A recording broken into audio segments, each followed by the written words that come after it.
Antes que existisse o tempo, antes que as estrelas fossem acesas, antes que qualquer criatura respirasse, já havia um plano, um propósito tão grandioso, tão perfeito, que atravessaria gerações, nações e séculos. Esse plano não começou no Éden, nem na cruz, mas no coração de Deus. E o que muitos ainda não entenderam é que toda a história da humanidade, cada vitória, cada queda, cada promessa é parte desse roteiro divino traçado antes da criação. Hoje, nós vamos mergulhar nesse mistério. E eu te peço, fique até o fim, porque o que você vai ouvir pode mudar completamente a forma como você entende a sua própria vida. Imagine um Deus que existe fora do tempo, olhando para o início e para o fim ao mesmo tempo. Um Deus que sabia que o homem cairia, mas ainda assim escolheu criá-lo. Essa é a primeira revelação do plano. O amor de Deus não é uma resposta, é uma decisão eterna. Ele não ama porque o homem mereceu, ele ama porque decidiu amar, mesmo sabendo das falhas,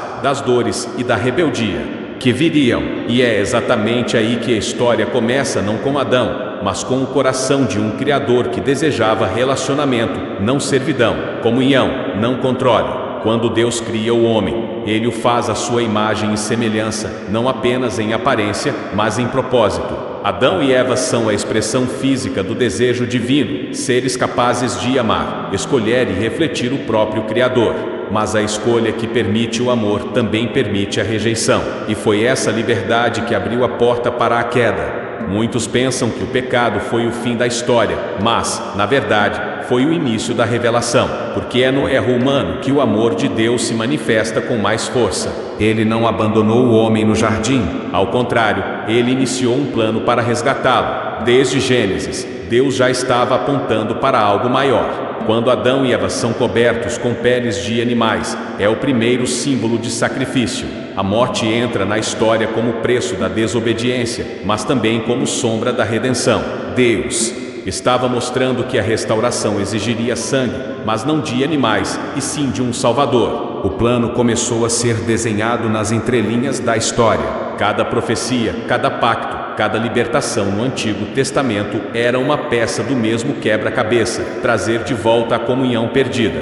E então surge Abraão, um homem comum, chamado para ser o início de uma nação que seria luz para o mundo. Deus faz uma promessa a ele: em ti serão benditas todas as famílias da terra. Essa promessa não se referia apenas à descendência física, mas ao descendente aquele que viria, séculos depois, para cumprir o plano por completo. Enquanto os homens construíam impérios e erguendo tronos passageiros, Deus estava construindo uma história eterna, passo a passo, geração após geração. Os profetas começaram a falar sobre esse plano. Isaías descreveu um servo sofredor que levaria sobre si as nossas dores. Jeremias anunciou uma nova aliança, não escrita em pedras, mas nos corações. E Miqueias profetizou o nascimento do Messias em Belém, muito antes de Maria sequer existir. Cada voz profética ecoava o mesmo tema: Deus não desistiu da humanidade. O plano estava em andamento, silencioso, constante, inabalável. Mas o clímax de toda essa história veio quando o próprio Deus se fez homem.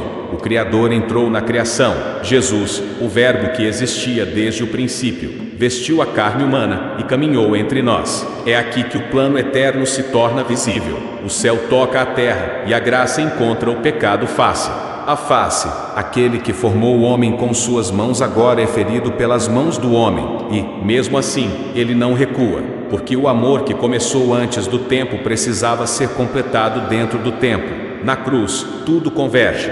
Todas as promessas, todos os sacrifícios, todas as palavras dos profetas apontavam para aquele momento. Enquanto o mundo via derrota, o céu via vitória. A cruz foi o trono da redenção. Ali, o plano iniciado antes da criação encontrou seu cumprimento. Quando Jesus disse: "Está consumado", ele não estava falando apenas do fim da sua dor, mas do cumprimento de um propósito eterno. O véu do templo se rasgou, simbolizando que a separação entre Deus e o homem havia sido desfeita. O caminho estava aberto novamente.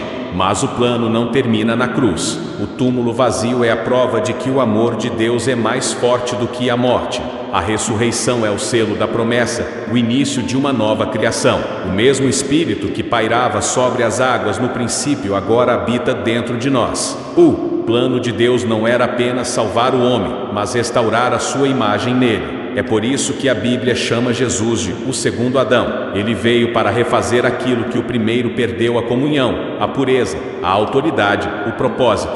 Hoje, cada um de nós faz parte dessa história.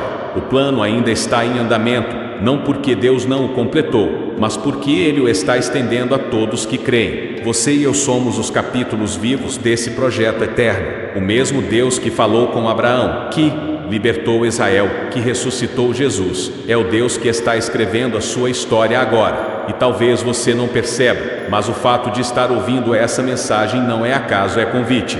Convite para entender que a sua vida nunca foi aleatória. Você é parte de algo muito maior. Pense nisso. Quantas vezes você já se perguntou por que estou aqui? Qual é o propósito de tudo isso? Essas perguntas não são um sinal de confusão, mas um chamado, porque há algo dentro de você que reconhece, ainda aqui, inconscientemente, o eco da eternidade. O homem foi criado para algo mais, e esse algo mais é Deus. Nada neste mundo, sucesso, dinheiro, prazer preenche o vazio que só o Criador pode ocupar. O plano desde o início sempre foi trazer o homem de volta para esse lugar de comunhão, de identidade, de eternidade. E o mais impressionante é que Deus não espera a perfeição para incluir alguém em seu plano. Ele usa os improváveis, os quebrados, os cansados. Moisés gaguejava, Davi caiu, Pedro negou, Paulo perseguiu, e mesmo assim, todos foram instrumentos de um mesmo propósito. Porque o poder de Deus não está na força humana, mas na graça que transforma. E talvez você esteja ouvindo isso se sentindo distante, sem fé, achando que Deus se esqueceu de você. Mas a verdade é que Ele está mais próximo do que nunca. O mesmo Deus que criou o universo inteiro conhece o seu nome. O plano dele sempre incluiu você. O tempo que vivemos hoje é o tempo da graça. É o período em que o Evangelho está sendo anunciado para que todos tenham a chance de conhecer o amor de Deus. Mas um dia, esse tempo vai se encerrar. As Escrituras falam sobre um retorno, o dia em que o plano será plenamente revelado. Jesus voltará e toda a criação verá o cumprimento final da promessa. Não haverá mais dor, nem lágrimas, nem separação. O mal será destruído e Deus habitará com os homens para sempre. É o mesmo plano que começou antes da fundação do mundo, finalmente concluído em glória. Mas até lá, o plano continua. Através de nós, cada palavra de amor, cada gesto de perdão, cada vida transformada é uma evidência de que Deus ainda está agindo. E essa é a parte mais linda. Ele não apenas te salvou, Ele te incluiu na missão. Você é parte ativa da história divina. O seu testemunho, a sua fé, a sua perseverança, tudo isso é parte do plano. O mesmo Deus que falou haja luz, agora fala através de você para iluminar outros corações. E talvez, ao final dessa reflexão, você perceba algo profundo. O plano nunca foi apenas sobre o homem voltando para Deus, mas sobre Deus voltando a habitar dentro do homem. Esse é o mistério revelado no Evangelho, Cristo em nós, a esperança da glória. Quando entendemos isso, a vida ganha sentido. Não estamos apenas sobrevivendo, estamos participando de uma história eterna. A salvação não é o ponto final, é o começo de uma nova jornada com Deus. Então eu quero te fazer um convite. Se essa mensagem tocou o seu coração, não a ignore. Esse é o Espírito de Deus falando com você. Ele está te chamando para voltar, para confiar, para recomeçar. Não importa onde você esteja, o plano ainda está de pé. Tudo o que você precisa fazer é dizer sim para o amor que te escolheu antes do tempo, sim para o propósito que te chama pelo nome, sim para o Deus que nunca desistiu de você. E se essa palavra te abençoou, compartilhe com alguém. Talvez exista uma pessoa ao seu redor precisando ouvir exatamente isso. Deixe o seu like para que essa mensagem alcance mais vidas. E se inscreva no canal para continuar recebendo estudos e reflexões que vão fortalecer a sua fé. Escreve aqui nos comentários: eu faço parte do plano, porque é isso que você é, parte viva de uma história eterna escrita pelas mãos de Deus. O plano começou antes da criação, mas continua hoje dentro de você.